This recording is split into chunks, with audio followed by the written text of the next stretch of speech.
What is going on, everybody? This is Oliver Seneca back again with another video. As you can see, this is going to be the biggest video I have done to date. I have all 62 of the original Goosebumps books. I spent the last year and a half or so collecting them, reading them, and today I'm going to be ranking them all 62 from my least favorite to my favorite #1 pick. This video is actually an idea from my older brother, Big Rich 317. Shouts out to him. He is on YouTube as well. He's going to be making some new videos pretty soon, so go check him out. He was also published back in the day in the Goosebumps fan club pamphlet, so check that out there. He has a little creepy story about a strange teacher that shows up to his school, so check that out. And shouts out to R.L. Stine for being so prolific. He defined the 90s with the Goosebumps series, and he changed children's literature forever by providing such a fun genre, horror, some spookiness, as well as being silly and funny along the way. I love all these books. I really have no issues with any of them. But of course, there are some that I like more than others, and that's why I'm going to be ranking all 62 in order. So let's not waste any more time and get right into it. Alright, so let's get right into it. Number 62 is actually the 62nd book and final book in the series, Monster Blood 4. Number 61 is Deep Trouble 2, the sequel to Deep Trouble. Number 60 is The Blob That Ate Everyone. This is kind of a fun little story, a little bit of a twist at the end there, and I think this one's pretty creative actually. Number 59 is Chicken Chicken. This is another fun story. Number 58 is Deep Trouble, the first of the two. Number 57 is Return of the Mummy. Number 56 is The Egg Monsters from Mars. This one is kind of wacky. Number 55 is The Beast from the East. Number 54 is Say Cheese and Die Again. Number 53 is Night of the Living Dummy 3. Number 52 is My Best Friend is Invisible. This one is funny and also has an interesting premise to it. Number 51 is How I Got My Shrunken Head.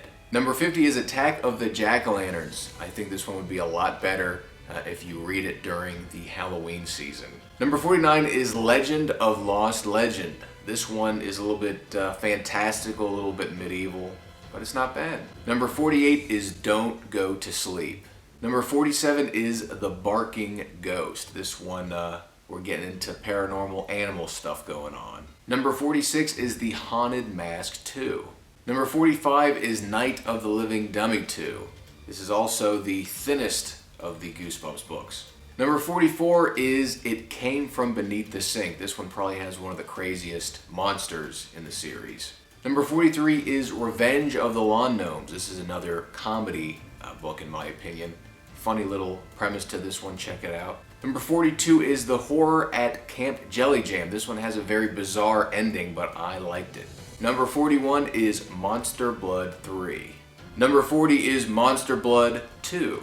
Number 39 is Go Eat Worms. Number 38 is My Hairiest Adventure. I believe this book has some symbolism toward puberty. What do you think? Number 37 is Bad Hair Day. Number 36 is Beware the Snowman. I enjoyed the premise of this book. I just thought it was a little bit funny that they used a snowman to kind of be the main villain in this, but I think the story behind this is actually pretty cool. Number 35 is Calling All Creeps. I want to say I love the cover to this one. I'm sorry to say though, it's a little bit chipped on the side there, but that's alright. Calling All Creeps. Number 34 is Welcome to Camp Nightmare, another one of the spooky camp stories going on. Number 33 is The Ghost Next Door. Number 32 is The Cuckoo Clock of Doom. Number 31 is The Scarecrow Walks at Midnight. Now, I think this is probably the best title for a Goosebumps book, or one of the best. The Scarecrow Walks at Midnight, it just sounds so cool and so creepy. Number 30 is Attack of the Mutant. This one's interesting because it involves a comic book and a kid getting stuck inside of the story and having to save himself and his friend. Number 29 is How to Kill a Monster. This is another title I enjoy. Number 28 is Werewolf Skin, another good title. I gotta hand it to R.L. Stine. He really knows how to make interesting titles to books. Number 27 is The Abominable Snowman from Pasadena. I thought this had a good premise as well. Very interesting using the Sasquatch, Bigfoot type monster in it. So check this one out, The Abominable Snowman from Pasadena. Number 26 is a shocker on Shock Street. This one has a really cool premise, and I think this would be a really interesting movie if they ever adapt it.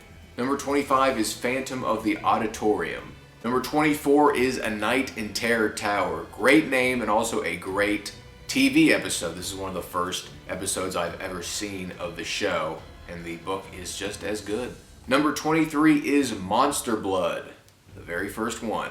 Number 22 is Night of the Living Dummy. Now this is the introduction to Slappy, who would go on to become the mascot of Goosebumps. Number 21 is Let's Get Invisible. Now some people say this was R.L. Stine talking about peer pressure and drug use and alcohol use among the youth.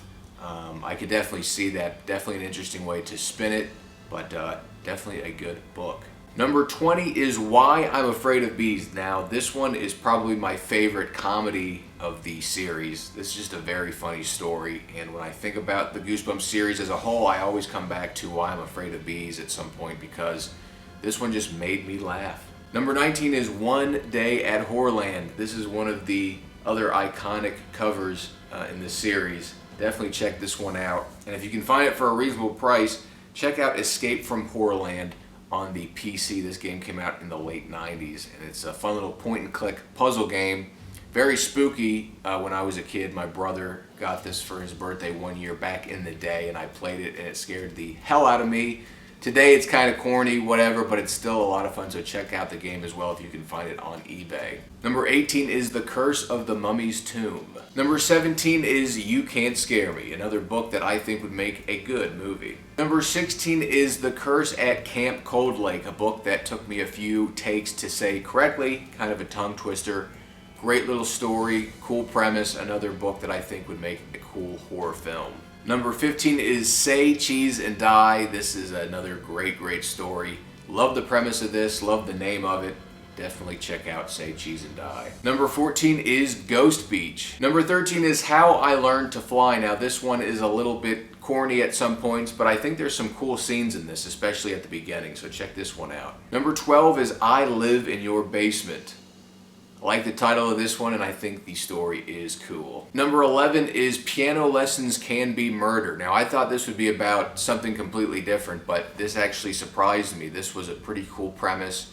I like the setting of this one a lot, and I think the way it plays out is pretty cool, so check this out. Number 10 is Be Careful What You Wish For. I think the message in this one is pretty cool, and the copy that I have when I bought this still has the temporary scar tattoo in the back. How cool is that? Never gonna wear this because it looks a little bit disgusting, but I thought that was pretty rad that I found it still intact.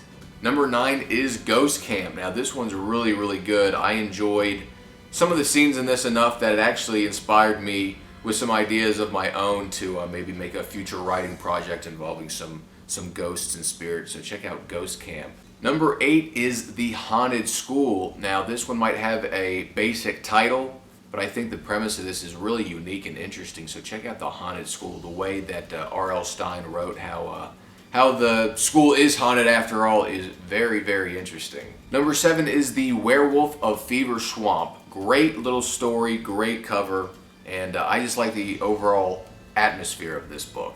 Number 6 is Welcome to Dead House, the very first book in the series. Pretty creepy. Another great TV episode. Back when I was a kid, I saw this on TV and scared the hell out of me. So check out Welcome to Dead House. And also check out the episode. I'm sure it's floating around somewhere on the internet. You can watch that. Or if you have the old VHS tapes.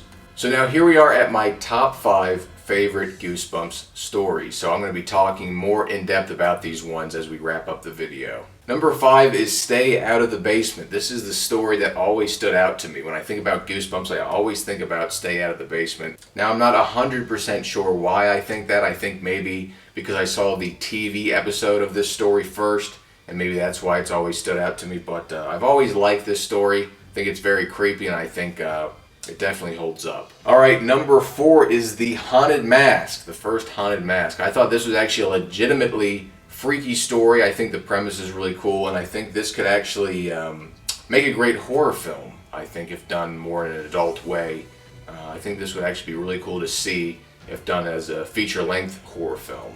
So check that out, The Haunted Mask. Number 3 is Vampire Breath. I always enjoy a nice vampire Dracula style story, and I think this one's really cool. There's a little bit of time travel in there, and I think it's really interesting how they wrapped it up at the end. A little bit of a twist at the end there, so check out Vampire Breath. Number 2 is The Girl Who Cried Monster. Now this book actually surprised me. The imagery in here was very, very striking.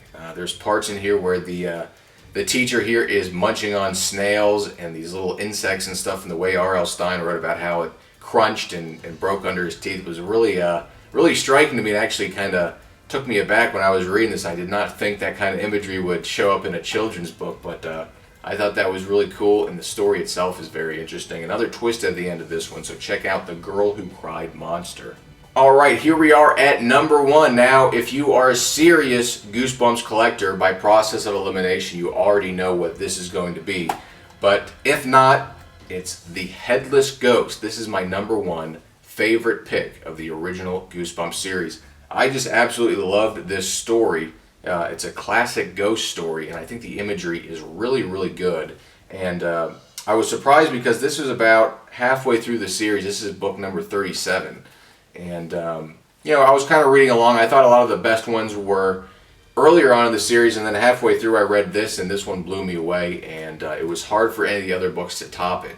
So check out The Headless Ghost. I think this is the best story in the series. I just think it's so well told, perfected with the length, because all these books are pretty short, but I think this one is the best, has the most substance in it. So check out The Headless Ghost. That's my number 1 pick in all of the 62 original Goosebumps books. Thanks so much for watching, guys. Did you like this video? Did you hate it? Did you agree? Did you disagree?